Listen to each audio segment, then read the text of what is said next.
just feel the ice, you feel the tension. Management is sitting in one corner, removed from the rest. There's internal conflict in the organization between teams. If there's a trade union, boy, oh boy, oh boy, the relationship between management and trade union is warfare.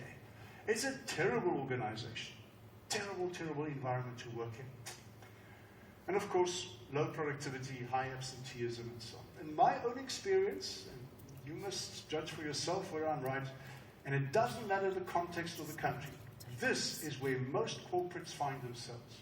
The regulations are in place. It's governance, it's HR policy, that's in place. And hopefully these things are up to date. Hopefully they are relevant to your company situation. But nothing is done to build trust. So what you have is an organization that is stable. It's okay. People don't mind working there, but they don't come forward and say, hey, I've got a great idea. I've got an innovative idea. We've got a problem. Can we talk about it? They hide those things.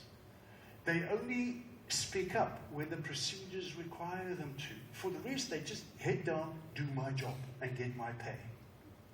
Management has to take all the responsibility to make decisions, to innovate, and so on, because people don't connect with management. People don't trust management, although it's a stable organization. People have more fear about the consequences of non-compliance than they have a sense of willingness to perform better. And this, of course, would be the ideal in anybody's book. Organizations where you have the rules that are appropriate. There may be few regulations, there may be many regulations, whatever it might be, but your trust level is consistently high.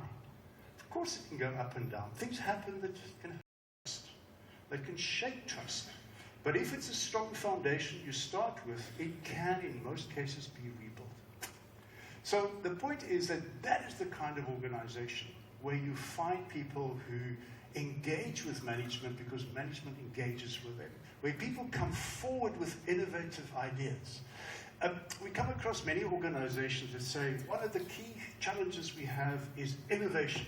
We want our people to be innovative. And I ask them, okay, let's have a look at your work environment. Is it conducive to innovation? Oh, what do you mean? Well, innovation means your people give you ideas. If they are afraid to give you ideas, you're not going to be innovative. No matter how many policies and procedures and structures and competitions you have to create innovation, it's not going to happen. Or at least it's not going to happen at the level where it could happen if there's a higher level of trust. I always think, and I hope you don't take offense, but I think of a situation where, let's assume you're about to get married or to go and live with someone, and you want a formal agreement with this person about whose house is it, who has to contribute what, who brings what into the relationship. You go to your notary public and you have this agreement signed. But every night before you go to bed, you just take this agreement and you read it to your partner just to remind them about the rules. If you mess around, this will be the consequences. And then you turn off the light and you turn to the partner and say, please give me a cuddle. It's not going to work. But this is often what happens in organizations. Okay? Now, about the regulation aspect, just a word of caution. Research suggests that companies might benefit by emphasizing trust over regulation. Less regulation, more trust. Indeed, high trust settings are characterized by less bureaucracy, simpler procedures, and higher productivity. So while I said it's okay to have high regulation as long as you have high trust, the ideal is less regulation with a strong focus on trust. Let me move towards the end. What is the key ingredient? What is it that is missing from organizations that causes lack of trust, and what can you introduce to create trust? It's a very simple thing. All of us, since our primitive days, have a need to be heard, especially if we are affected by others' decisions.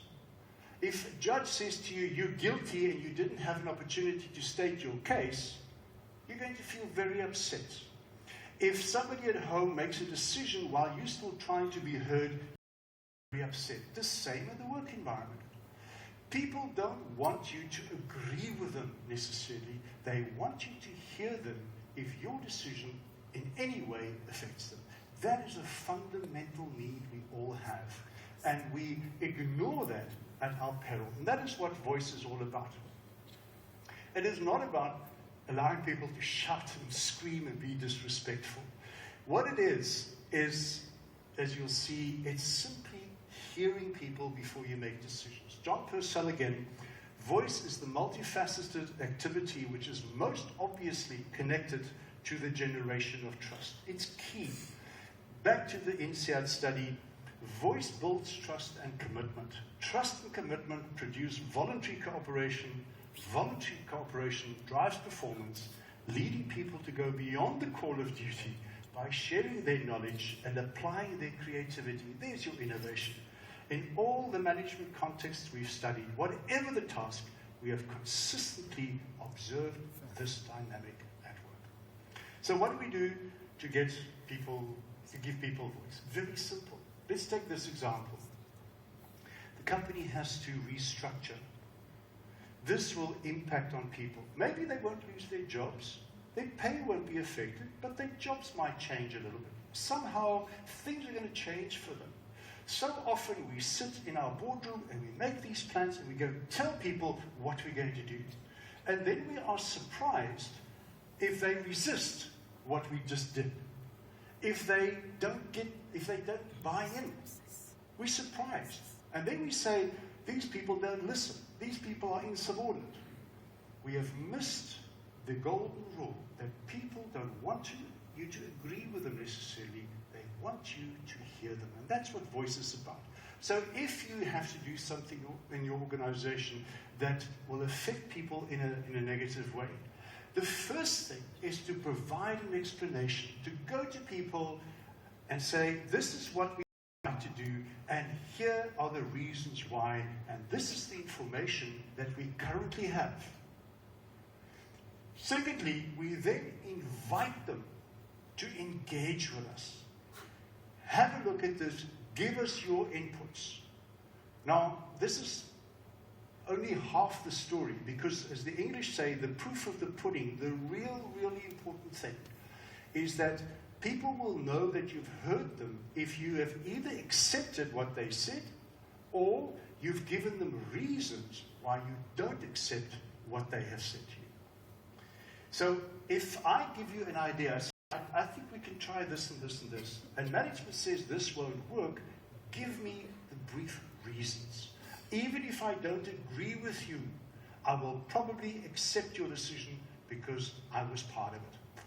But if you make the right decision without my involvement, I will probably resist it. And finally, once you've had my input and you've given me feedback, then of course you implement your decision. You've lost no power, but what you have is you've gained more power.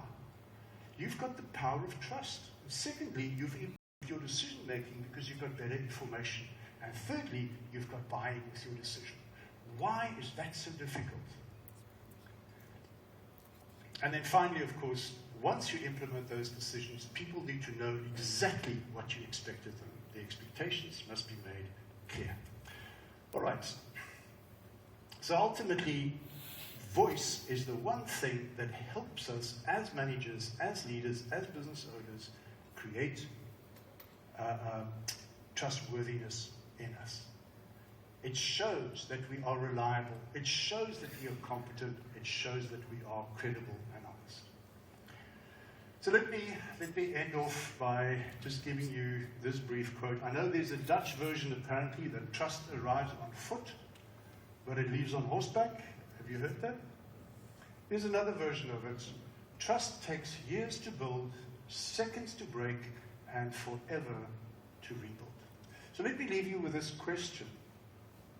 If your answer to my first question was, there is somebody I truly trust, dig a little bit deeper and say, what is it? What can I learn from this? What is this person doing to be so trustworthy that I trust them? What makes this person worthy of my trust? And how can I copy that so that others trust me? If there are people whom you don't trust, find out what is missing. find out what can be done to rebuild it, but also learn from it. I don't trust this person because they did this. Let me not ever make the same mistake, because if I make the same mistake, I become untrustworthy and I lose the very thing that I need to function effectively as part of the human race. I thank you very much.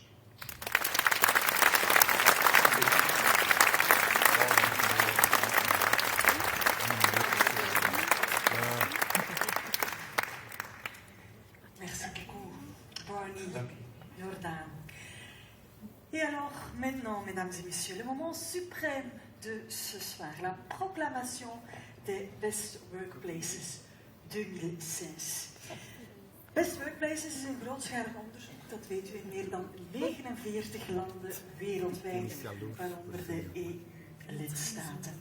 En dit onderzoek dat richt zich op werkgevers die een voorbeeld vormen op het vlak van personeelsbeleid.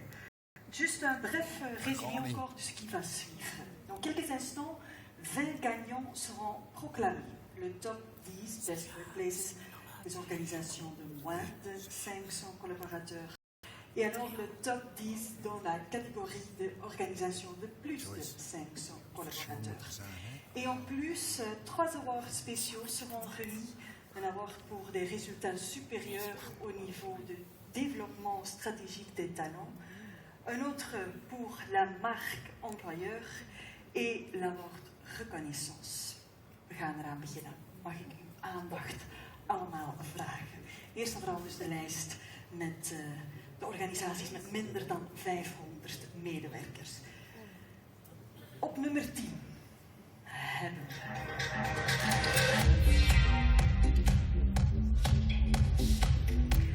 Hansen & Partners.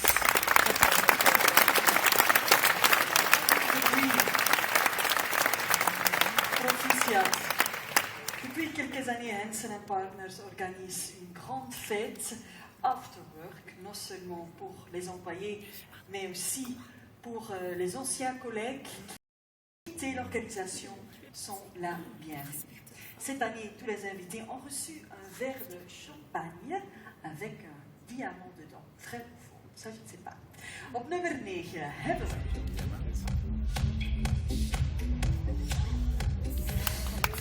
House of Talents.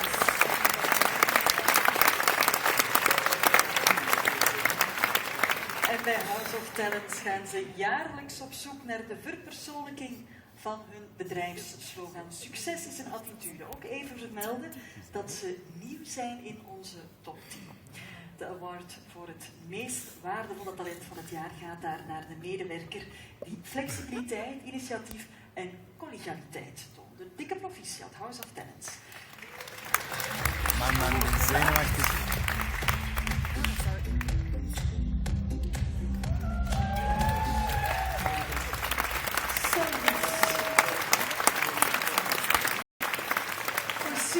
Une société qui entre pour la première fois le top 10.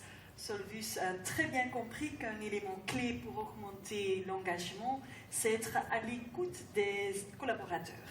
Et c'est pour cela que toutes les idées du management qui auraient des conséquences pour les employés sont toujours testées par un petit sondage d'opinion. Félicitations. We gaan naar nummer 7.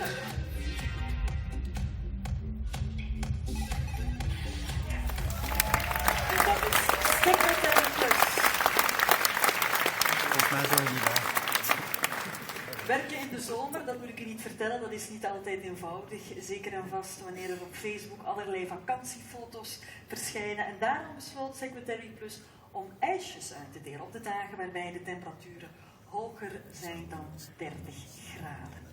Ze zijn onze derde nieuwkomer in deze lijst. Heel goed gedaan. We gaan naar nummer 6.